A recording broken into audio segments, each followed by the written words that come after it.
추석날 허리까지 부여잡고 상 차리던 한 여인. 그녀의 허리에서 뚝뚝 허리를 잡고 쓰러질 때 가족 누구도 손을 내밀지 않았습니다. 며느리는 웃으며 청소나 잘하라 했고 딸은 시부모 대접이나 하라며 등을 떠밀었습니다. 그날 그녀는 아무 말 없이 외투를 걸치고 집을 떠났습니다. 그리고 향한 곳은 아무도 몰랐던 그녀의 비밀스러운 전원주택. 무려 15억 원의 땅과 집이 그녀 손에 있었습니다. 모두가 무시하던 아줌마의 통쾌한 복수 이야기 지금부터 시작합니다. 오늘의 드라마 함께 보면서 시작하기 전에 무료 구독과 좋아요 꼭 눌러주세요. 여러분의 응원이 늘 큰 힘이 됩니다. 서울 어느 동네 낡은 빌라 2층 집. 새벽 4시부터 부엌에서 들려오는 칼질 소리와 기름 튀기는 소리가 조용한 새벽을 깨웁니다. 추석 당일 아침, 박선옥은 벌써 2시간째 명절 음식 준비에 매달려 있었습니다. 67살의 나이에도 허리는 구부정하게 굽어 있고 손목에는 관절염으로 인한 아픔이 스며들어 있었죠. 아이고, 이 허리야. 선옥은 갈비찜을 끓이다가 허리를 삐끗했습니다. 순간 찌릿한 통증이 등골을 타고 올라왔죠. 하지만 멈출 수는 없었습니다. 오늘은 추석이니까요. 40년 넘게 반복해온 명절 준비였지만 해가 갈수록 몸은 더욱 힘들어졌습니다. 어젯밤부터 시작된 준비였습니다. 동대문 시장에서 장을 보고 갈비는 하룻밤 재워두고 나물은 미리 묻혀두고 선옥의 하루는 가족들이 잠들기 전에 시작되어 가족들이 일어나기 전에도 계속되었습니다. 냉장고 안에는 정성스럽게 준비한 음식들이 빼곡히 들어있었죠. 거실에서는 42살 아들 박진수와 37살 며느리 윤지혜가 소파에 나란히 앉아 스마트폰만 들여다보고 있었습니다. 진수는 회사 동료들과 카카오톡으로 추석 인사를 주고받고 있었고, 지혜는 인스타그램에 올릴 명절 음식 사진을 미리 검색하고 있었죠. 어머니, 음식은 언제 다 돼요? 지혜가 스마트폰에서 눈을 떼지도 않은 채 물었습니다. 진수 삼촌네 가족이 11시에 오신다고 하시는데 아직 상차림도 안 되어 있잖아요. 시간이 얼마 안 남았는데요. 선옥의 가슴 속에서는 답답함이 올라왔습니다. 내 허리도 끊어질 것 같은데 아무도 몰라주는구나. 며느리는 손가락 하나 까딱 안 하고. 하지만 말로는 조금만 더 기다려라. 금방 다 될 거야 라고 대답했습니다. 진수는 TV 리모컨을 들고 채널을 돌리며 말했습니다. 엄마, 삼촌 오시기 전에 집 정리도 좀 하셔야겠어요. 어제 청소 못 하셨죠? 선옥은 속으로 한숨을 쉬었습니다. 어제도 온종일 명절 준비에 매달려 있었는데 언제 청소를 할 시간이 있었을까요? 하지만 알았어. 금방 할게라고 대답할 뿐이었습니다. 오전 10시쯤 딸 박미정이 현관문을 열고 들어왔습니다. 40살의 미정은 부동산 중개업소를 운영하며 나름대로 성공한 커리어 우먼이었죠. 명품 핸드백을 들고 단정한 정장 차림으로 나타난 미정의 모습은 앞치마를 두른 선옥과는 대조적이었습니다. 엄마, 안녕하세요. 미정은 대충 인사를 건넨 후 부엌으로 들어가 음식 상태를 점검했습니다. 오늘 진수 삼촌댁 오시니까 실수하지 마세요. 특히 진수 형수님은 약사로 일하시는 교육 받으신 분이니까 말 조심하시고요. 괜히 우리 집안이 무식해 보이면 안 되잖아요. 선옥은 속으로 쓰라린 마음이 들었습니다. 내 딸이 나를 바보 취급하네. 언제부터 이렇게 되었나? 하지만 겉으로는 알았어. 조심할게라고만 대답했죠. 미정은 거실로 나가서 지혜와 수군거리기 시작했습니다. 언니, 우리 엄마가 음식은 잘하시는데 말씀을 좀 조심스럽게 하셔야 할 텐데요. 아무래도 나이가 드시니까. 지혜가 고개를 끄덕이며 대답했습니다. 맞아요. 어머니는 집안일만 하셔서 사회 경험이 없으시잖아요. 실수할까봐 걱정이에요. 부엌에서 이 소리를 들은 선옥의 마음은 더욱 무거워졌습니다. 자신의 딸과 며느리가 자신을 걱정거리로 여기고 있다는 사실이 가슴을 아프게 했죠. 부엌에서 혼자 음식을 준비하는 선옥을 뒤로하고 거실에서는 가족들이 각자 할 일을 하고 있었습니다. 진수는 TV를 켜고 명절 특집 예능 프로그램을 보며 웃고 있었고, 지혜는 여전히 스마트폰을 들여다보며 SNS에 올릴 셀카를 찍고 있었죠. 미정은 소파에 앉아 부동산 관련 전화를 받으며 큰 소리로 업무 이야기를 하고 있었습니다. 엄마, 물. 진수가 TV를 보다가 손짓만 했습니다. 선옥은 요리하던 손을 씻고 냉장고에서 생수를 꺼내 아들에게 갖다 주었죠. 고맙습니다라는 말도 없이 진수는 물을 받아 마셨습니다. 어머니, 화장실 청소는 언제 하실 거예요? 지혜가 물었습니다. 손님들 오시기 전에 깨끗하게 해놔야 하는데요. 그리고 거실 바닥도 좀 닦으셔야겠어요. 내가 할게. 선옥이 대답하자 지혜는 어머니가 더 꼼꼼하게 하시니까요. 저는 잘 못해서요. 라며 다시 스마트폰으로 시선을 돌렸습니다. 이 모든 것이 당연한 일상이었습니다. 명절마다 아니 평상시에도 선옥은 집안의 모든 일을 도맡아 했습니다. 청소, 빨래, 요리, 설거지, 심지어 화장지 갈아 끼우기까지. 가족들은 그것을 당연하게 여겼고 선옥도 그렇게 살아왔죠. 엄마는 우리 집의 기둥이야. 남편이 살아계실 때 자주 하던 말이었습니다. 그때는 그 말이 고마웠는데 이제는 무거운 짐처럼 느껴졌습니다. 기둥은 무너지면 안 되니까 아프다는 말도 할 수 없었습니다. 하지만 오늘따라 유독 마음이 무거웠습니다. 허리는 아프고 손목은 시리고 다리는 붓고 그런데 아무도 신경 써주지 않았습니다. 오히려 더 많은 일을 요구할 뿐이었죠. 엄마, 저는 몇 개나 붙이셨어요? 미정이 부엌으로 와서 물었습니다. 혹시 모자라면 더 만드셔야 할 것 같은데요. 선옥은 기름에 지친 얼굴로 대답했습니다. 호박전, 동태전, 부추전, 김치전까지 다 부쳤어. 양도 충분히 많이 했고. 그럼 됐고요. 상차림은 언제 할 거예요? 미정이 시계를 보며 재촉했습니다. 손님들 오시기 전에 미리 해놔야 하는데 시간이 별로 없어요. 선옥은 답답한 마음을 억누르며 음식 준비를 계속했습니다. 이것이 40년 넘게 반복해온 명절의 풍경이었으니까요. 하지만 왜 오늘따라 이렇게 힘든지 모르겠습니다. 어쩌면 나이가 들어서 그런 건지 아니면 가족들의 당연함이 더 무겁게 느껴져서 그런 건지도 모르죠. 명절 종부 노동이라는 말이 떠올랐습니다. 언제부턴가 TV에서 자주 들리는 말이었는데 바로 선옥의 현실이기도 했습니다. 집안의 맏며느리로서 그리고 이 집의 어머니로서 모든 명절 준비를 혼자 감당해야 했죠. 아무도 도와주지 않는 외로운 전쟁이었습니다. 시계가 11시를 가리킬 무렵 현관 초인종이 울렸습니다. 박진호 삼촌 가족이 도착한 것이죠.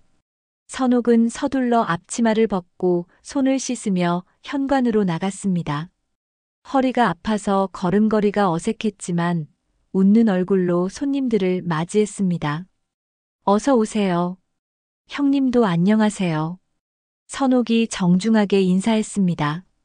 박진호는 대학에서 경영학을 가르치는 교수였고 부인 김순희는 동네에서 약국을 운영하는 약사였습니다. 그들의 아들 박민주는 의대 3학년으로 가족의 자랑이었죠. 선옥 처제, 오늘도 고생이 많으셨겠어요. 진호가 인사했지만 그의 시선은 이미 거실 쪽으로 향해 있었습니다. 아, 진수야. 잘 있었나?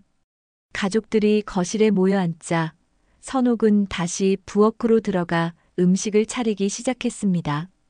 무거운 뚝배기를 나르다가 허리에서 또 찌릿한 통증이 올라왔지만 꼭 참고 견뎠습니다. 어머니, 빨리 좀 하세요.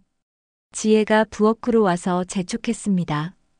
다들 배고프다고 하시는데요. 선옥은 한 손으로 허리를 받치고 다른 한 손으로는 무거운 전골 냄비를 들어 상 위에 올렸습니다. 그 순간 허리에서 극심한 통증이 올라왔고 선옥은 아이고 하며 신음을 흘렸습니다. 하지만 아무도 신경 쓰지 않았습니다. 모두들 음식에만 관심이 있었죠. 와, 정말 맛있어 보이네요. 순이가 감탄했습니다. 역시 선옥 언니 손맛은 따라갈 수가 없어요. 그러게 말이에요. 우리 어머니는 정말 요리 천재세요. 미정이 자랑스럽게 말했습니다. 선옥은 가족들 옆에 조심스럽게 앉았습니다. 허리가 아파서 똑바로 앉기가 힘들어 한쪽으로 몸을 기울였죠. 그런데 그 순간 지혜가 갑자기 큰 소리로 말하기 시작했습니다. 우리 어머니는 집안일만 평생 하셔서 사회 경험이 전혀 없으세요. 지혜의 목소리가 거실 전체에 울려 퍼졌습니다. 그냥 음식만 정말 잘하시거든요. 다른 건 잘 모르시지만요.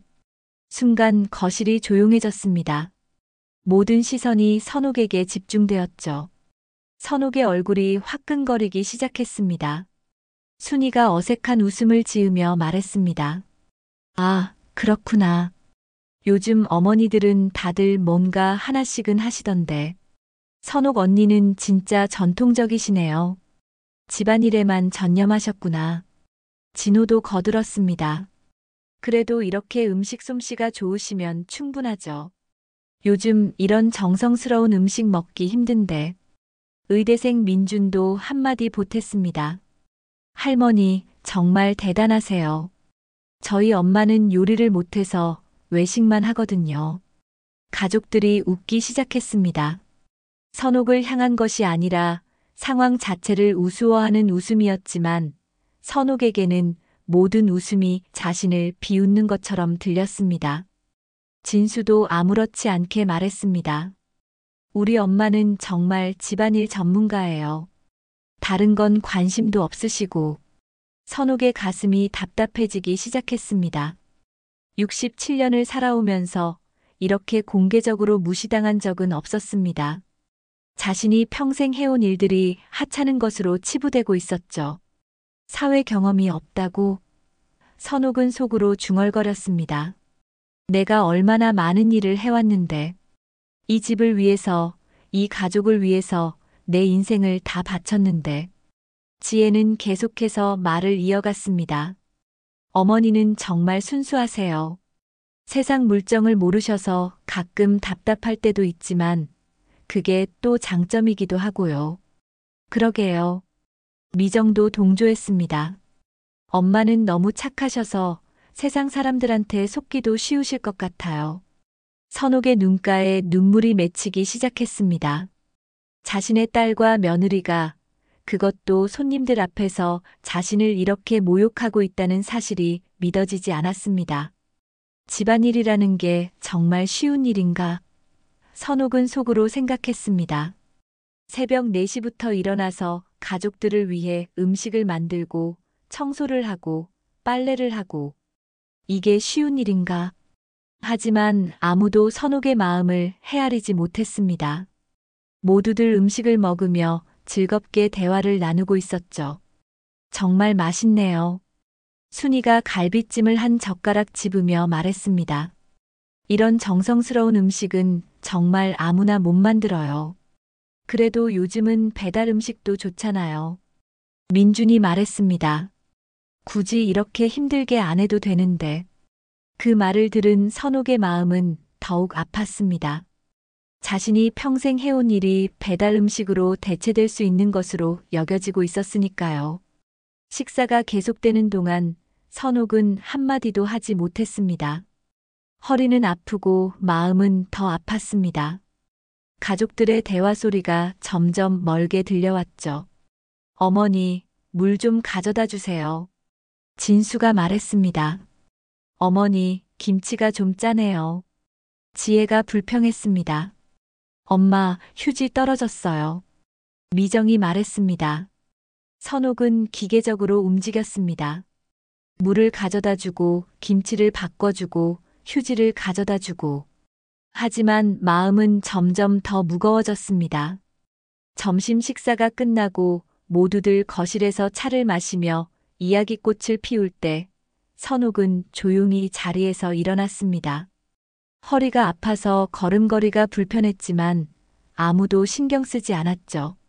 선옥은 조용히 앞치마를 벗었습니다. 그리고 현관에서 외투를 걸쳤습니다.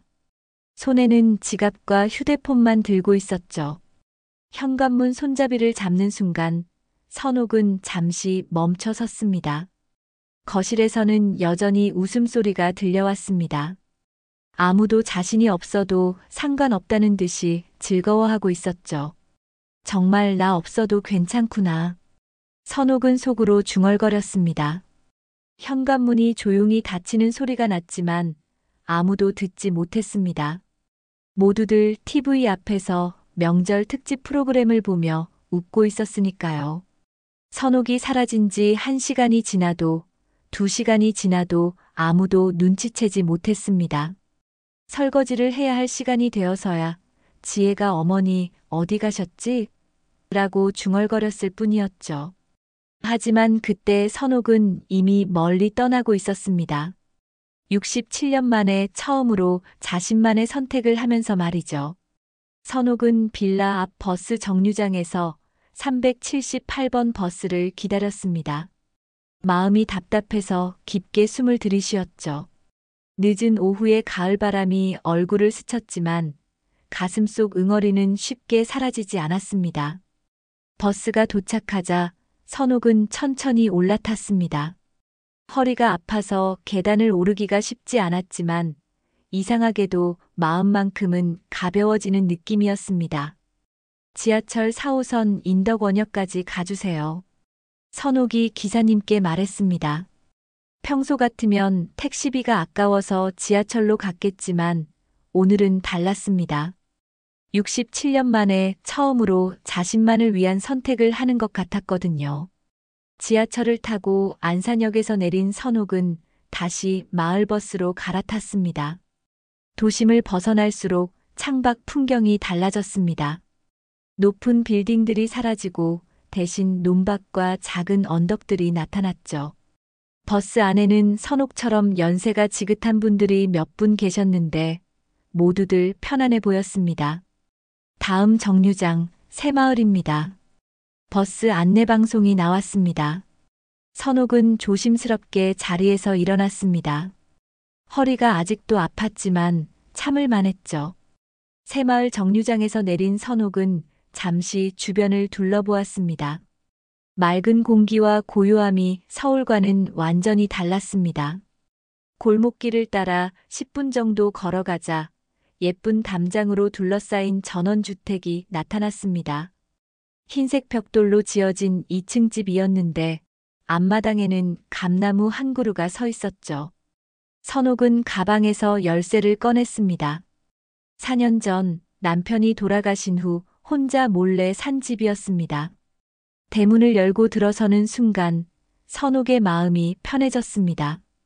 마당 한쪽에는 자신이 직접 가꾼 작은 텃밭이 있었습니다. 배추, 무, 상추가 파랗게 자라고 있었죠. 주말마다 혼자 내려와서 가꾼 정성의 결과였습니다. 아이고, 이게 얼마만이야. 선옥은 집 열쇠를 문에 꽂으며 중얼거렸습니다. 문이 열리자 깔끔하게 정리된 집안이 눈에 들어왔습니다. 거실 방 3개, 부엌, 화장실이 알맞게 배치된 집입니다. 거실 소파에 앉은 선옥은 처음으로 진정한 휴식을 느꼈습니다. 아무도 엄마, 물이라고 부르지 않았고 어머니, 이거 해주세요 라고 요구하지도 않았습니다. 오직 고요함만 있었죠. 창밖을 바라보니 이웃집 마당에서 할머니 한 분이 고구마를 캐고 있었습니다. 김정자 할머니였죠. 65살로 선옥보다 2살 어렸지만 이 동네에서는 터줏대감이었습니다. 어머, 선옥 씨. 정자 할머니가 선옥을 발견하고 손을 흔들었습니다. 오늘은 추석인데 왜 혼자 오셨어요? 가족들은 어디 계세요? 선옥은 마당으로 나가며 씁쓸하게 웃었습니다. 가족들이 저 없어도 잘들 해요. 오히려 제가 없는 게 나을 것 같더라고요. 정자 할머니는 고구마 캐던 손을 멈추고 선옥을 바라봤습니다. 무슨 일이 있으셨나 봐요. 얼굴이 좀 상해 보이세요. 별일 아니에요. 그냥 혼자 있고 싶어서요. 선옥이 대답했지만 목소리에는 피로가 묻어났습니다. 정자 할머니가 고구마를 몇 개 캐서 선옥에게 건네며 말했습니다. 그런데 선옥 씨, 큰일 났어요. 들으셨어요? 우리 마을 앞에 지하철역이 들어온다네요. 지하철역이요? 선옥이 놀라며 물었습니다. 네, 안산선 연장 공사래요. 내년이면 공사 시작한다고 하더라고요. 정자 할머니의 목소리에 흥분이 묻어났습니다. 그래서 벌써 땅값이 몇 배씩 뛰고 있어요. 부동산 중개업자들이 매일 찾아와서 팔라고 난리예요. 선옥은 깜짝 놀랐습니다. 4년 전에 1억 2천만 원에 산 이 집과 땅이 얼마나 올랐을까요? 우리 앞집 김씨 할아버지는 벌써 15억에 팔았대요. 정자 할머니가 계속 말했습니다. 선옥 씨 집은 그보다 땅이 더 넓으니까 아마 20억도 가능할 거예요. 선옥은 말문이 막혔습니다. 15억이요? 20억이요? 그럼요. 서울에서 1시간이면 오는 거리인데 지하철까지 생기면 얼마나 좋겠어요. 정자 할머니가 감탄했습니다. 선옥 씨는 정말 운이 좋으세요. 그때 이 집 살 때 해안이 있으셨나 봐요. 선옥은 어리둥절했습니다. 남편 보험금과 자신이 틈틈이 모은 적금으로 산 집이 이렇게 큰 돈이 될 줄은 꿈에도 몰랐으니까요. 처음에는 그냥 가족들 몰래 혼자 쉴 수 있는 공간이 필요해서 산 것이었는데. 그런데 선옥 씨, 가족들은 이 집 아세요? 정자 할머니가 물었습니다. 선옥은 고개를 저었습니다. 아니요. 아무도 몰라요. 제 혼자만의 비밀이에요. 아이고, 그럼 더 좋겠네요. 정자 할머니가 웃었습니다. 가족들이 알면 난리 날 텐데. 20억이면 엄청난 돈이잖아요. 선옥은 집 안으로 들어가서 곰곰 생각해 봤습니다. 지금까지 자신은 가족들에게 무능력한 사람으로 취급받았습니다. 사회 경험이 없다. 집안일만 한다. 세상 물정을 모른다. 하지만 알고 보니 자신이야말로 이 집안의 진짜 부자였던 것이죠. 선옥은 서랍에서 집 등기부등본을 꺼냈습니다. 분명히 자신의 이름으로 단독 소유로 되어 있었습니다. 남편이 돌아가신 후 남은 보험금과 평생 아껴서 모은 돈으로 산 것이니까 누구도 간섭할 수 없었죠. 허리가 아파서 소파에 앉은 선옥은 창밖을 바라봤습니다. 해가 지면서 하늘이 붉게 물들고 있었습니다. 서울에서는 볼 수 없는 아름다운 노을이었죠. 15억. 아니, 20억이라고 했나? 선옥은 혼자 중얼거렸습니다. 그럼 나는 부자였던 거구나. 그동안 가족들은 선옥을 무시했습니다. 돈도 없고 능력도 없고 사회 경험도 없는 그냥 집안일만 하는 사람으로 봤죠. 하지만 실제로는 선옥이야말로 이 집안에서 가장 큰 자산을 가진 사람이었습니다. 선옥은 허리를 부여잡으며 일어나서 마당으로 나갔습니다. 자신이 직접 심은 배추와 무가 파랗게 자라고 있는 모습을 보니 뿌듯했습니다. 아무도 시키지 않았는데 스스로 가꾼 것들이었죠. 이제 더는 집안의 하인이 아니야. 선옥은 텃밭을 바라보며 중얼거렸습니다. 여기가 내 진짜 자리야. 내가 주인인 곳이야. 마을이 조용해지고 별들이 하나둘 떠오르기 시작했습니다.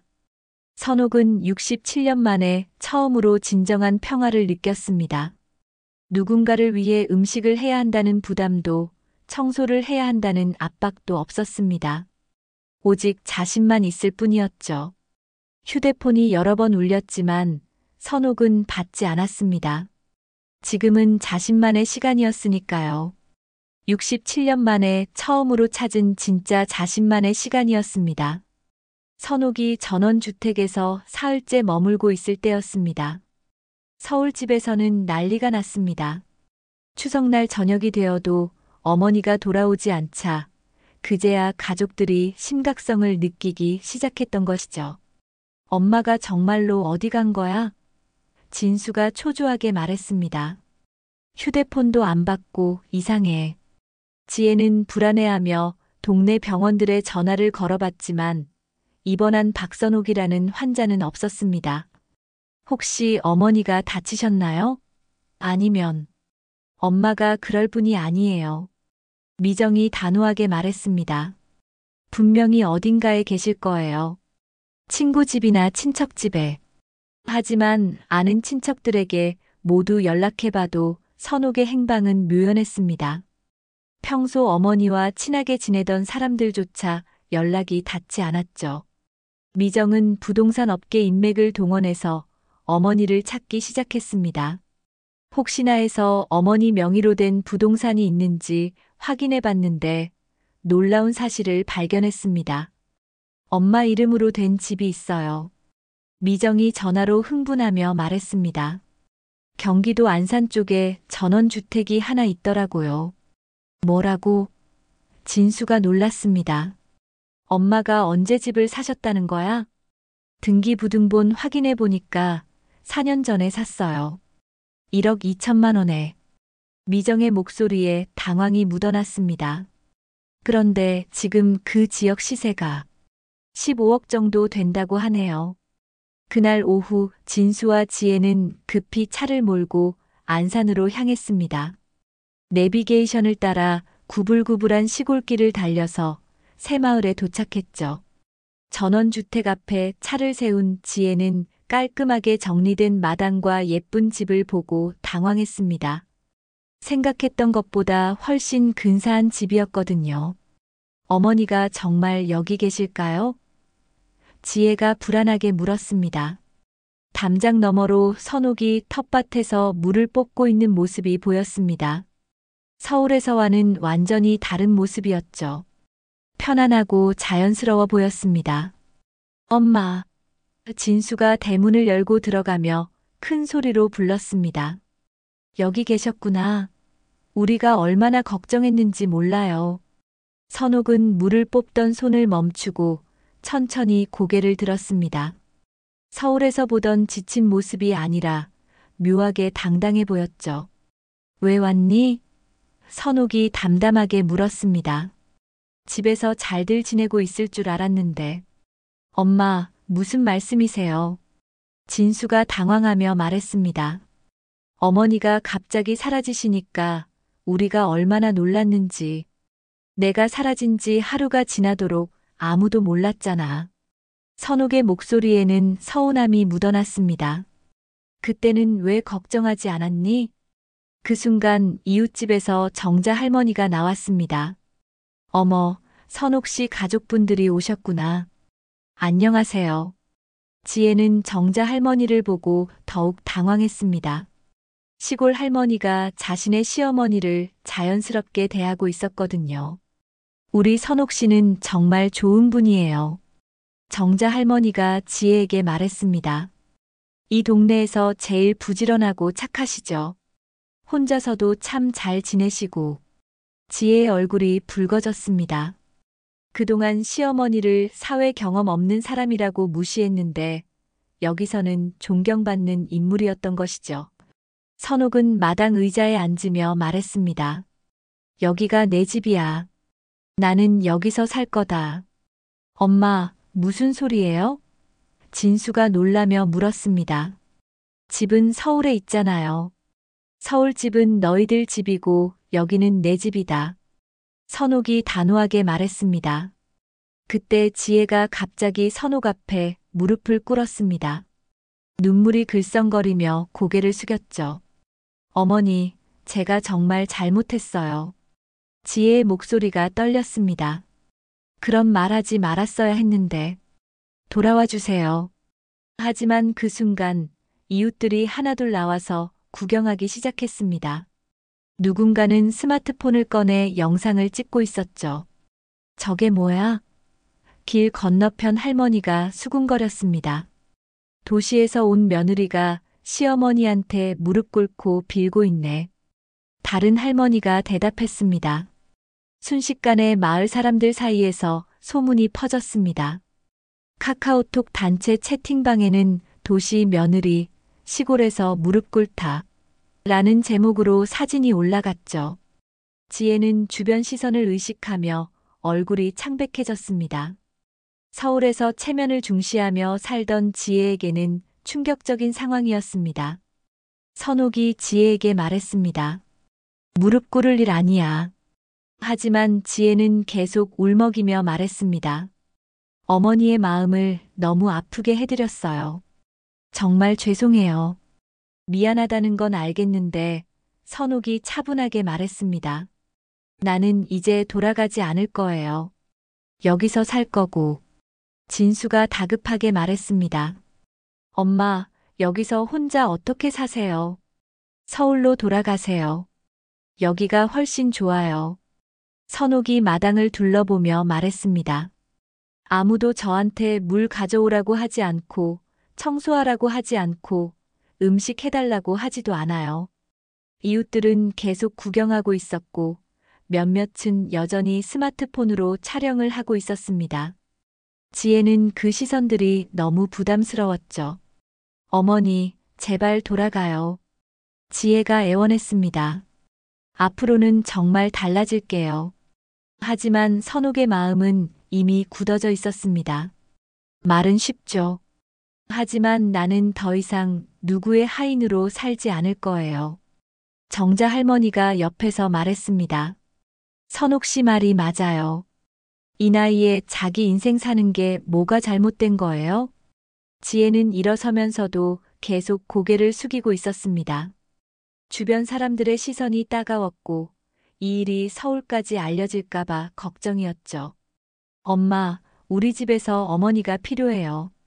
진수가 마지막으로 설득했습니다. 필요한 게 아니라 편리했던 거죠. 선옥이 냉정하게 대답했습니다. 이제는 서로 불편하지 않게 살아요. 해가 지기 시작했고 이웃들도 하나둘 집으로 들어갔습니다. 하지만 오늘 일은 마을 전체에 소문으로 퍼질 것이 분명했죠. 진수와 지혜는 할 수 없이 서울로 돌아갔습니다. 차 안에서 지혜는 계속 울었고 진수는 말없이 운전대만 잡고 있었습니다. 둘 다 어머니의 단호한 모습에 당황했거든요. 그날 밤 선옥은 전원주택에서 혼자 저녁을 먹었습니다. 정자 할머니가 가져다 준 된장찌개였는데 오랜만에 맛있게 느껴졌죠. 누군가를 위해 음식을 만들 필요도 없고 설거지 재촉을 받을 일도 없었습니다. 선옥이 전원주택에서 일주일째 머물고 있을 때 예상치 못한 방문객이 찾아왔습니다. 딸 미정이었죠. 하지만 평소와 달리 미정의 손에는 두꺼운 서류 봉투가 들려 있었습니다. 엄마, 여기 정말 좋은 곳이네요. 미정이 마당을 둘러보며 말했습니다. 하지만 그녀의 눈빛은 감정가의 그것이었죠. 땅의 크기, 집의 상태, 주변 환경을 세심하게 관찰하고 있었습니다. 갑자기 무슨 일이야? 선옥이 경계하며 물었습니다. 미정이 혼자 오는 경우는 거의 없었거든요. 엄마, 이거 다 뭐예요? 미정이 서류 봉투를 테이블에 올리며 물었습니다. 안에는 선옥 명의로 된 부동산 등기부등본과 관련 서류들이 들어 있었죠. 15억짜리 부동산을 왜 혼자 사셨어요? 우리한테 왜 말씀 안 하셨고요? 선옥은 당황했습니다. 그걸 어떻게 알았니? 엄마를 찾으려고 부동산 등기부를 확인했더니 나온 거예요. 미정의 목소리에 흥분이 묻어났습니다. 그런데 알고 보니 이게 끝이 아니더라고요. 미정은 더 많은 서류를 꺼내 놓았습니다. 선옥 명의로 된 여러 개의 등기부등본이었죠. 이것도 저것도 다 엄마 이름이에요. 미정이 서류를 펼쳐 보이며 말했습니다. 도대체 언제부터 이런 걸 사모으셨어요? 선옥은 말문이 막혔습니다. 자신이 조용히 모아온 부동산들이 딸에게 들통난 것이죠. 엄마, 솔직히 말씀해 주세요. 미정이 앉으며 말했습니다. 이런 큰 자산을 혼자 관리하실 수는 없어요. 부동산이 제 전문 분야니까 제가 도와드릴게요. 하지만 미정의 진짜 속내는 달랐습니다. 사실 미정은 이미 부동산 중개업소에 어머니의 땅을 급매물로 내놓았던 것이죠. 큰 수수료를 노리고 말입니다. 엄마가 모르시는 사이에 사기를 당할 수도 있어요. 미정이 걱정스런 표정을 지으며 말했습니다.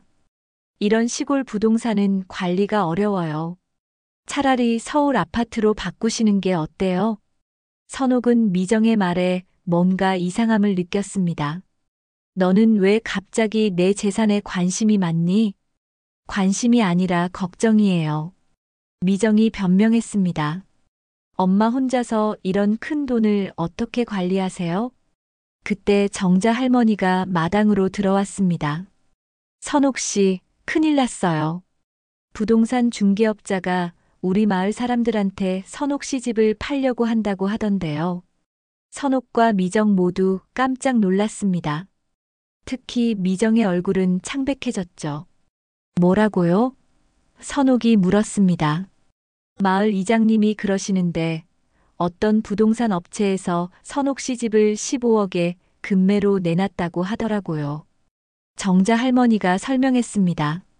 그런데 실소유주 동의서가 없어서 거래가 안 된다고 하던데요. 선옥은 미정을 날카롭게 쳐다봤습니다. 미정아, 설마 내가... 미정은 당황하며 변명했습니다. 엄마, 그게 아니에요. 저는 그냥 시세만 알아본 거예요. 시세만 알아봤다고? 정자 할머니가 의아해했습니다. 그런데 왜 급매로 내놨다고 하지? 미정은 더 이상 숨길 수 없었습니다. 얼굴이 붉어지며 고백했습니다. 엄마, 죄송해요. 사실 제가 팔려고 했어요. 미정의 목소리가 떨렸습니다. 하지만 엄마를 위해서였어요. 이런 시골에서 혼자 사시면 위험하잖아요. 선옥은 충격을 받았습니다. 내 동의도 없이 내 집을 팔려고 했다고? 엄마가 거부하실 줄 알았으니까요. 미정이 울먹이며 말했습니다. 하지만 정말 엄마를 위해서였어요. 내 딸이 나를 속이려고 했구나. 선옥의 목소리에 실망이 묻어났습니다. 미정은 갑자기 화를 내기 시작했습니다. 엄마는 왜 항상 저한테만 이래요? 왜 항상 나한테는 아무것도 안 주세요? 뭐라고? 선옥이 놀라며 물었습니다. 저는 평생 아버지 대신 엄마를 지켜왔어요. 미정이 소리쳤습니다. 아버지 돌아가시고 나서 누가 엄마 곁에 있었어요? 진수 오빠는 결혼하고 따로 살았는데 저는 계속 엄마 걱정하며 살았잖아요. 선옥은 미정의 말에 당황했습니다. 그건 내가 원해서 한 일 아니야? 원해서요? 미정이 비웃었습니다. 제가 언제 원했어요? 의무감 때문에 한 거예요. 그런데 엄마는 항상 오빠만 챙기고 저는 뭐예요? 정자 할머니는 어색한 상황에 조용히 물러났습니다. 모녀 간의 갈등에 끼어들 일이 아니었거든요. 너는 나를 지켜준 게 아니라 내가 벌어둔 걸 빼앗으려 했던 거구나. 선옥이 차갑게 말했습니다. 미정은 더욱 화가 났습니다. 빼앗으려고요? 저는 엄마의 딸이에요. 딸이 부모 재산 물려받는 게 뭐가 잘못된 거예요? 물려받는 거와 훔치려는 건 다르지. 선옥이 단호하게 말했습니다. 훔치려고요? 미정이 소리쳤습니다. 저는 평생 결혼도 안 하고 엄마만 생각하며 살았어요. 다른 딸들은 시집 가면 친정 신경 안 쓰는데 저는 계속 엄마 곁에 있었잖아요. 선옥은 미정의 말에 마음이 복잡해졌습니다. 어느 정도는 사실이었거든요. 미정은 결혼하지 않고 혼자 살면서 어머니를 자주 찾아왔었습니다. 그건 고맙게 생각한다. 선옥이 말했습니다. 하지만 그렇다고 내 허락 없이 내 재산을 처분하려 해도 된다는 뜻은 아니야.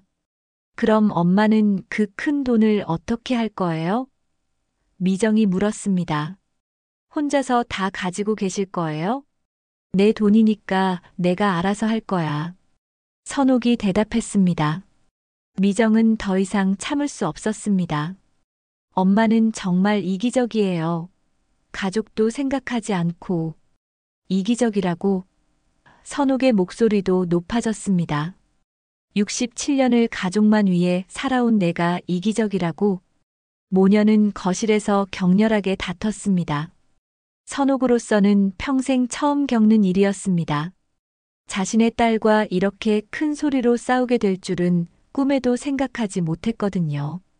저는 이제 엄마와 상관없이 살 거예요. 미정이 마지막으로 소리치고는 차를 타고 떠나버렸습니다. 선옥은 혼자 거실에 남겨졌습니다. 가슴이 답답하고 허탈했습니다. 가족들로부터 무시당한 것도 아팠는데 이제는 자신의 재산을 노리고 있다는 사실까지 알게 되었으니까요. 그날 밤 선옥은 잠을 이루지 못했습니다. 자식들에 대한 실망감과 배신감이 가슴을 짓눌렀죠. 67년을 살아오면서 가장 큰 위기를 맞은 것 같았습니다. 미정과의 격한 다툼이 있은 지 3일 후, 이번에는 진수가 전원주택을 찾아왔습니다. 하지만 혼자가 아니었죠. 지혜와 함께였고 둘 다 심각한 표정을 짓고 있었습니다. 엄마, 우리 얘기 좀 해요. 진수가 거실에 앉으며 말했습니다. 미정이가 엄마와 싸웠다고 하던데 무슨 일이에요? 선옥은 차를 끓여주며 대답했습니다. 내 동생이 내 허락도 없이 내 집을 팔려고 했더구나. 설마요. 지혜가 놀라며 말했습니다. 미정이가 그럴 리가 없는데요. 사실이야. 선옥이 단호하게 말했습니다. 부동산 중개업소에 금매로 내놨다가 내 동의서가 없어서 무산됐어. 진수는 잠시 말이 없었습니다.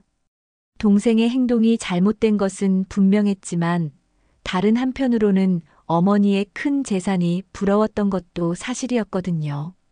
엄마, 그런데 정말로 여기서 계속 사실 거예요? 진수가 조심스럽게 물었습니다. 혼자서 이런 시골에서 사시기에는 너무 위험하지 않을까요? 위험하지 않아. 선옥이 대답했습니다. 여기가 서울보다 훨씬 안전하고 평화로워.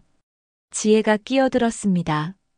하지만 어머니, 나이가 드시면 병원도 가야 하고 여러 가지로 불편하실 텐데요.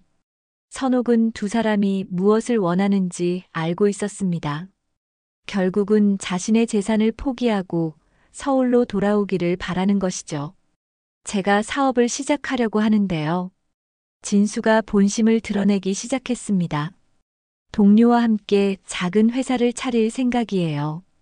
그런데 자본금이 필요해서요. 그래서 선옥이 차갑게 물었습니다. 이 땅을 담보로 대출을 받으면 될 것 같은데요. 진수가 조심스럽게 말했습니다. 물론 나중에 다 갚을 거고요. 선옥은 어이가 없었습니다. 아들마저도 자신의 재산을 노리고 있었던 것이죠. 너도 미정이와 똑같구나. 선옥이 실망하며 말했습니다. 엄마, 그게 아니에요. 진수가 변명했습니다.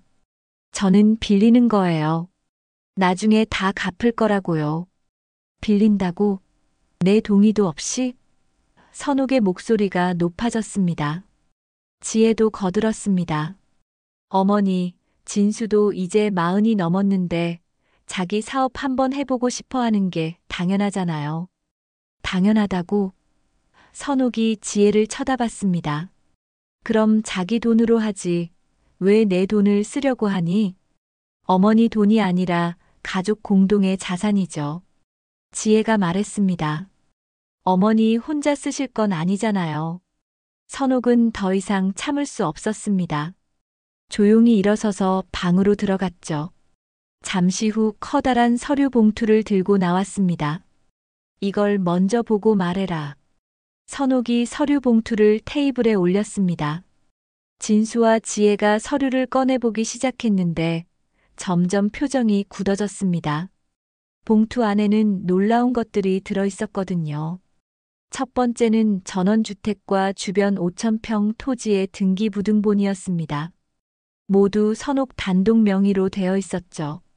시가총액 약 20억 원 상당이었습니다.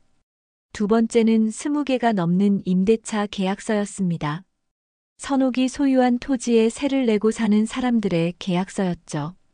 월세 수입만 총 450만 원이었습니다. 세 번째는 농협 통장이었습니다. 잔고가 3억 원이 넘었죠. 네 번째는 증권 계좌 잔고 증명서였습니다. 주식과 펀드를 합쳐서 2억 원 정도의 자산이 있었습니다. 이게 다 뭐예요? 진수가 떨리는 목소리로 물었습니다. 내 아버지 죽고 나서 10년 동안 혼자 모은 거다. 선옥이 담담하게 말했습니다. 월세 수입도 있고 적금도 꾸준히 넣었고 주식 투자도 했어. 지혜는 입을 다물지 못했습니다. 그동안 사회 경험 없는 시어머니라고 무시했는데 알고 보니 자신들보다 훨씬 큰 부자였던 것이죠. 엄마가 이런 큰 부자셨다면서 왜 우리한테 말씀 안 하셨어요? 진수가 물었습니다. 말했으면 어떻게 됐을까? 선옥이 되물었습니다. 지금처럼 다들 내 돈을 노렸을 거 아니야? 지혜가 당황하며 말했습니다. 그럼 어머니가 왜 그렇게 힘들게 사셨어요? 이런 돈이 있으면서 너희가 나를 집안의 하인으로 봤기 때문이야. 선옥이 차갑게 대답했습니다. 돈이 있다고 해서 무시받아도 된다는 건 아니거든. 진수는 서류들을 다시 살펴봤습니다. 어머니가 얼마나 치밀하게 자산을 관리해 왔는지 알 수 있었죠. 부동산 투자 시기, 임대차 계약 조건, 심지어 세무 처리까지 완벽했습니다. 엄마는 정말 대단하세요. 진수가 진심으로 말했습니다. 이걸 혼자서 다 하셨다고요? 혼자가 아니야. 선옥이 말했습니다. 부동산 전문가한테도 자문받고 세무사한테도 도움받았어. 사회 경험 없는 사람이 할 수 있는 일이 아니지. 지혜는 그제야 자신이 얼마나 큰 실수를 했는지 깨달았습니다. 시어머니를 무시하고 모욕했던 것이 얼마나 잘못된 일이었는지 알게 된 것이죠. 어머니, 정말 죄송해요. 지혜가 고개를 숙이며 말했습니다. 제가 너무 몰랐어요. 이제 알면 됐어. 선옥이 서류를 정리하며 말했습니다. 하지만 나는 이제 돌아가지 않을 거야. 엄마, 그럼 우리는 어떻게 해요? 진수가 물었습니다. 너희들 알아서 해. 선옥이 단호하게 말했습니다. 나는 67년 동안 가족을 위해 살았어. 이제는 내 인생을 살고 싶다. 진수와 지혜는 할 말이 없었습니다. 어머니의 결단이 얼마나 확고한지 알 수 있었거든요. 그리고 한 가지 더. 선옥이 마지막으로 말했습니다. 나는 이제 가족의 시녀가 아니야. 내 삶의 당당한 주인이야. 그 말을 들은 진수와 지혜는 깊은 충격에 빠졌습니다. 그동안 얼마나 어머니를 당연하게 여겼는지, 얼마나 무시했는지 깨닫게 된 것이죠.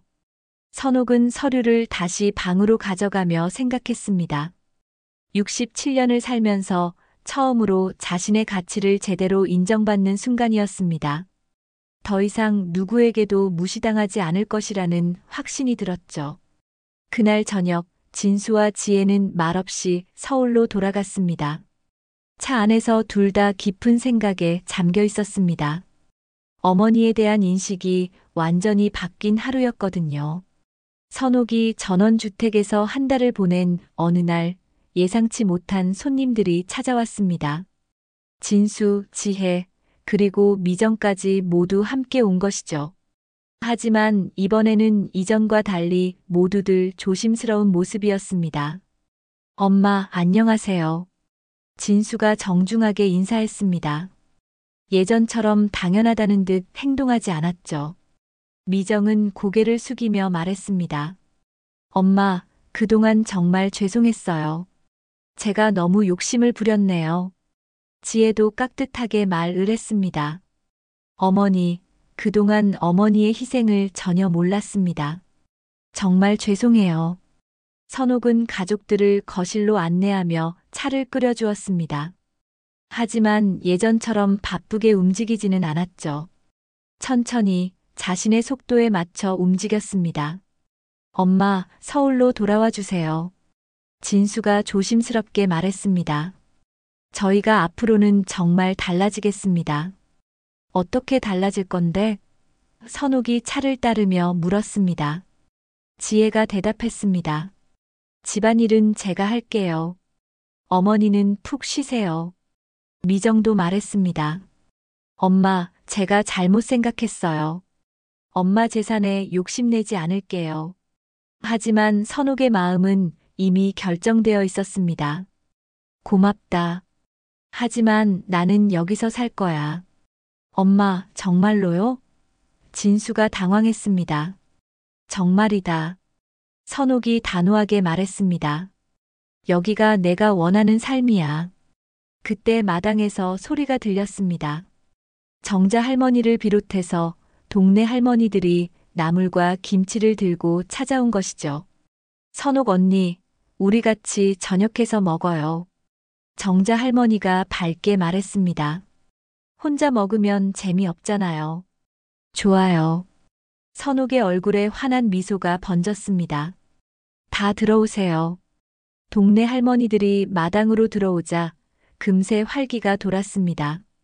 각자 가져온 반찬을 나누며 이야기꽃을 피웠죠. 선옥 언니는 정말 요리 천재예요. 한 할머니가 말했습니다. 우리 동네 자랑이죠. 그리고 부지런하기도 하고요. 다른 할머니가 거들었습니다. 텃밭 가꾸는 솜씨가 예술이에요. 가족들은 이런 어머니의 모습을 처음 봤습니다.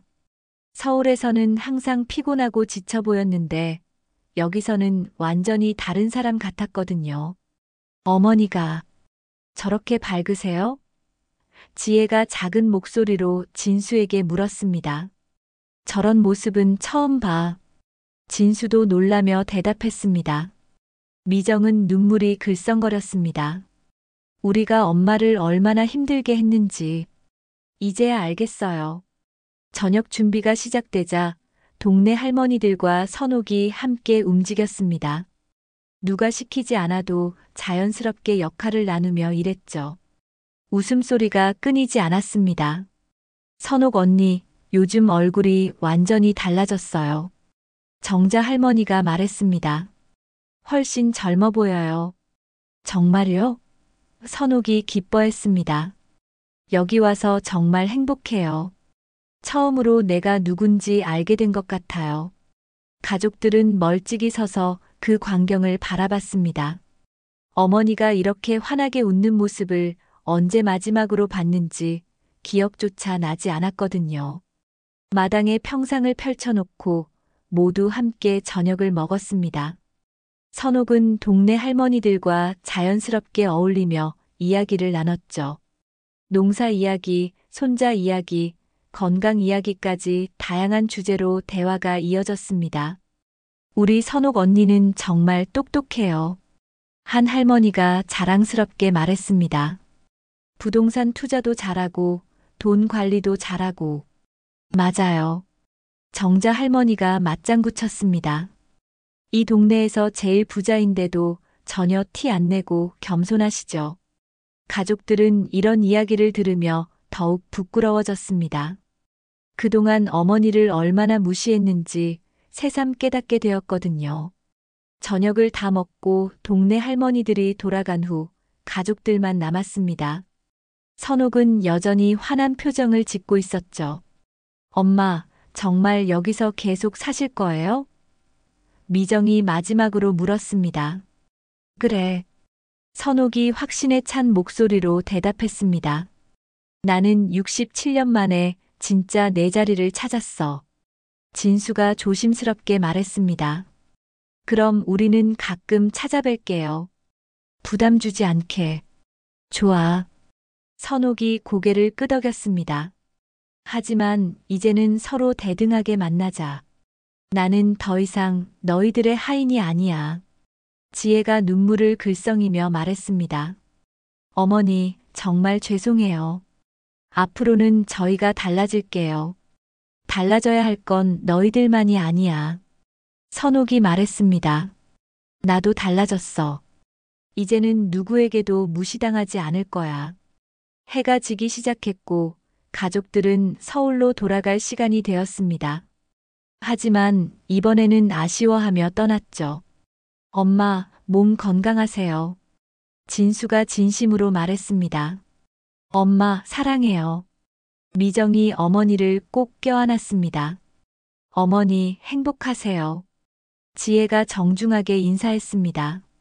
가족들이 떠난 후 선옥은 혼자 마당에 앉아 별을 바라봤습니다. 가을밤 공기가 차가웠지만 마음만큼은 따뜻했죠. 정자 할머니가 담장 너머로 말했습니다.